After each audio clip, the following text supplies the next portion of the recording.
Hello and welcome to week 13. I hope the installment of these little videos are helping you as we get through the content for the course. This will be the last really content-driven presentation, so hopefully it will be helpful as we move towards the end of class. So with that, today we are going to really just do kind of a check-in, review from last week, the concepts of structural ability, and then finishing up Unit 3. I listened this morning, there was a quote that everything has a beginning, a middle, and an end, and certainly this class is coming to an end, and boy, did we all start in a different place at the beginning.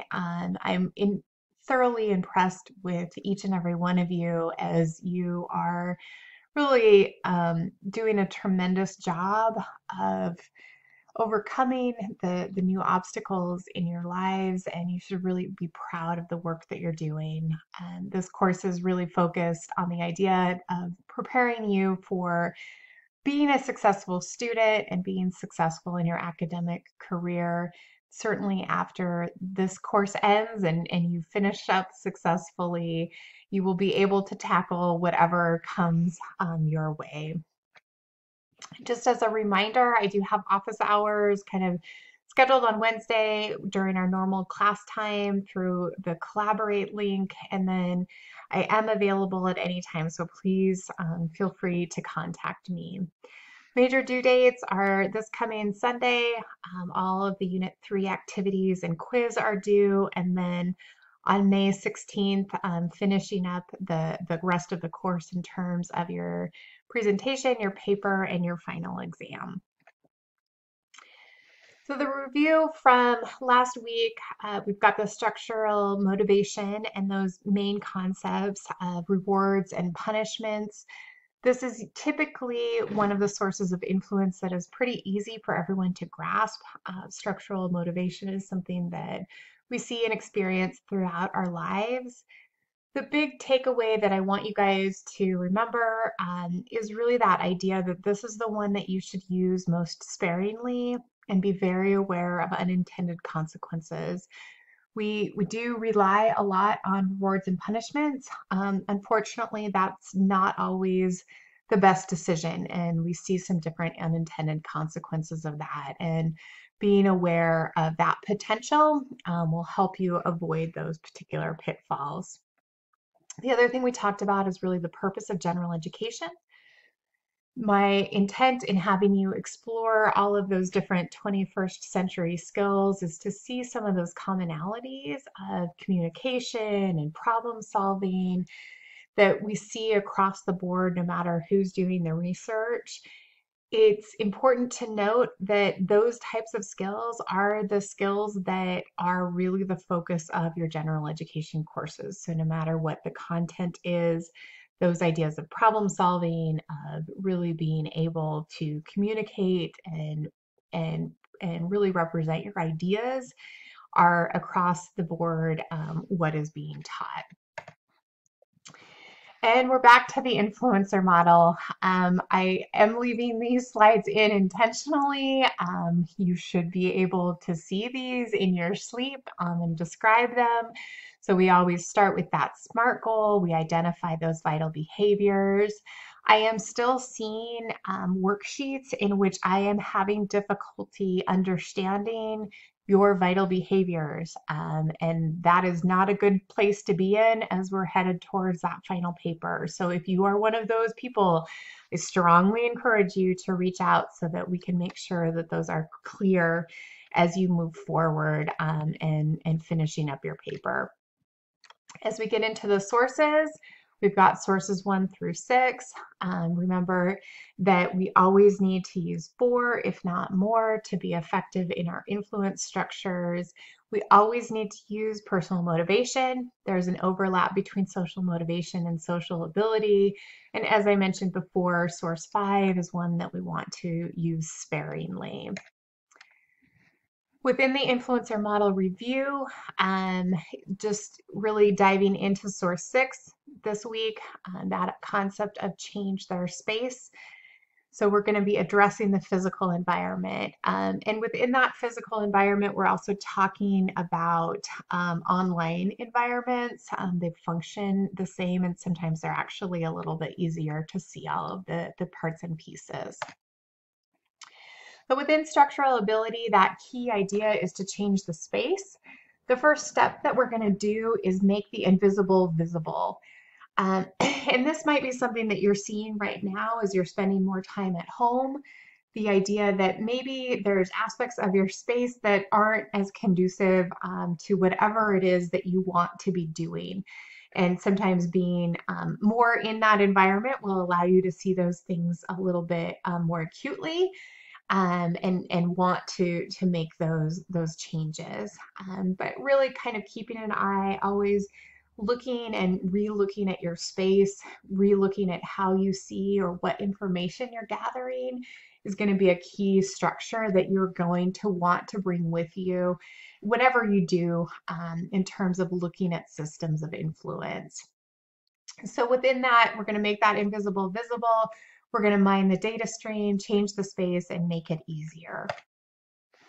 So within making the invisible visible, for those of you who have taken sociology or are taking like that intro to sociology, Soc 101 class, the concept and the theory behind structural functionalism is something that we see really making a lot of parallels between structural ability and how that works to influence social behaviors.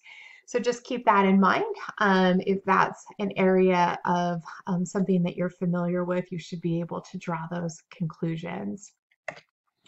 One of the things that I think really demonstrates and kind of to follow up through the conversation that we were having last week was the idea of those structures and making the invisible visible.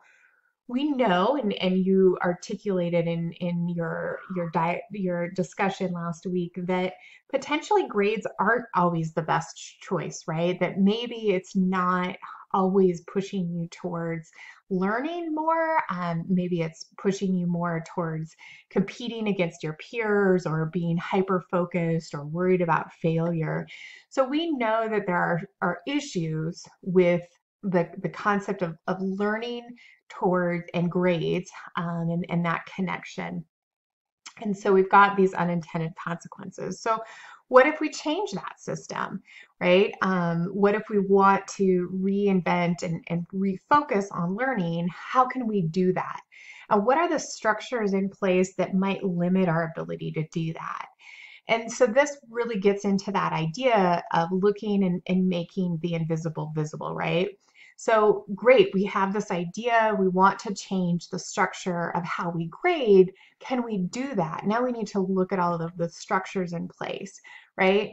We use grades to determine financial aid eligibility. We use grades to distinguish, right, between levels of understanding and grade point averages and who should get into what school, etc.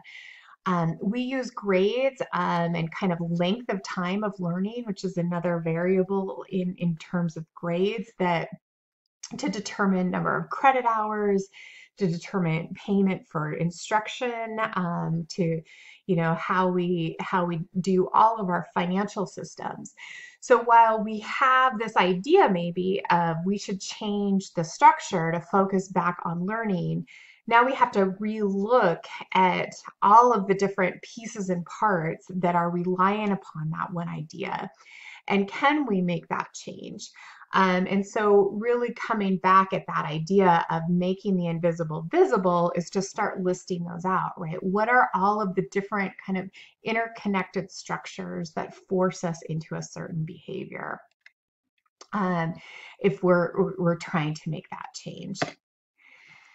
So I think it's an interesting kind of mind thought, might be a little bit obscure for you. So I wanted to kind of dive into the other pieces with maybe something that was a little bit easier for you, which brings me to Amazon, something that certainly doing very well in these times. So they work tremendously well within this particular source. And specifically, right, we get into the fact that in their place, right, the first thing that they do is mine the data stream, right? Amazon has data analytics. There's a whole, industry around that particular concept of mining the data stream with data analytics. So Amazon knows what I look at, they know what I search for, and they know exactly what I buy, right? They own that particular analytics and can use that in ways to then kind of force me into specific behaviors.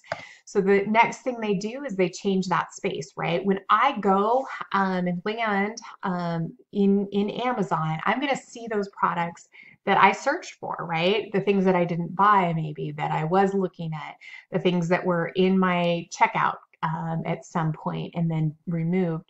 So those products are all things that I see. So they're going to change my space, and they can do that very easily in that digital environment. The next thing they're going to do is make it easier, right? So now I see this thing that was once at my cart, right? I can do a one-click checkout, right? I can sign up for subscribe and save, right? To make those things easier and to make that purchase easier for them, right? All different ways that they manipulate that structural piece to enhance a specific behavior, right? And we can do that in terms of sales. We do that all of the time with sales. But we can also do that for kind of more positive behaviors, whether it's recycling, whether it's just changing our own personal habits of what we eat. All of those things we can do by changing our environment. So another example of this is really coming back to this idea of being successful students and that vital behavior of completing your work.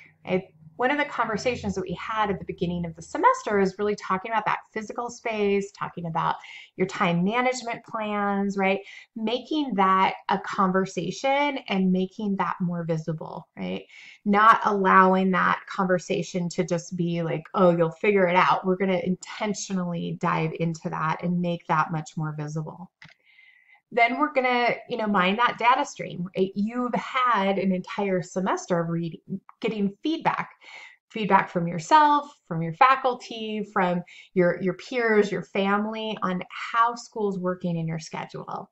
And certainly that data stream has had different variations as new variables have come into play. But it's this constant data stream of how are things working? How do things need to be adjusted? Then, changing the space, right? And I continue to see in your guys' journals in terms of your reflections back to me that things are changing. Maybe you're using a new app to manage your time, that you're changing around your physical space now that everybody's home to make sure that you're able to complete your work. All of those things are aspects of what you're doing to make sure that you're able to complete those assignments. And then making it easier, right? So you're looking and you're finding those strategies that work for you. So maybe the beginning of the semester you thought, yep, I'm going to write everything down, and that is not working for you, right? So now you're using an app or vice versa. Right? You're finding those strategies that make it easier. You're looking at those tools and resources in your physical space that really make your success more likely. Okay? And all of those things are really at key in that concept of structural ability. This is actually one of my most favorite, one of the sources. I do rely on that a bit. I think it's potentially because of my background in sociology. But I like design, right? I like the idea of how do we design things in a way that changes the behavior more positively, and certainly an area and a field of interest of mine personally. So when I do those kind of evaluation sheets, that's where one of my focus is really on this particular area. But I hope you kind of enjoy it and enjoy kind of thinking about your surroundings in maybe a different way this week, as you look at how this source really influences your behavior. So other things in week 13, obviously the biggest thing is we've got your quiz. Please know it's 20 selected response questions. So that's true, false, multiple choice, matching, all of those types of questions.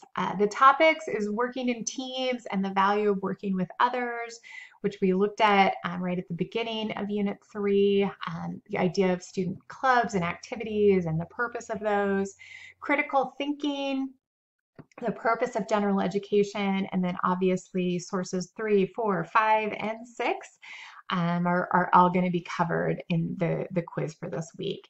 And again, just 20 questions. It is obviously open time and open notebook. I do encourage you to really kind of set things up. Don't take too long, especially if you're preparing for classes in which you do have closed notebook types of tests.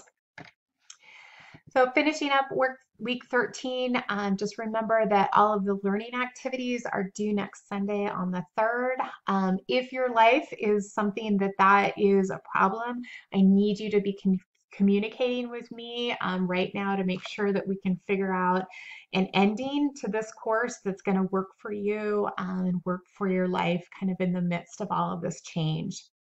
So complete that quiz. And really work on those final signature assignments, paper and presentations. Get ready for all of those activities that are due on the 16th. So please be in contact, and I hope you guys are all doing well. Talk to you later. Bye.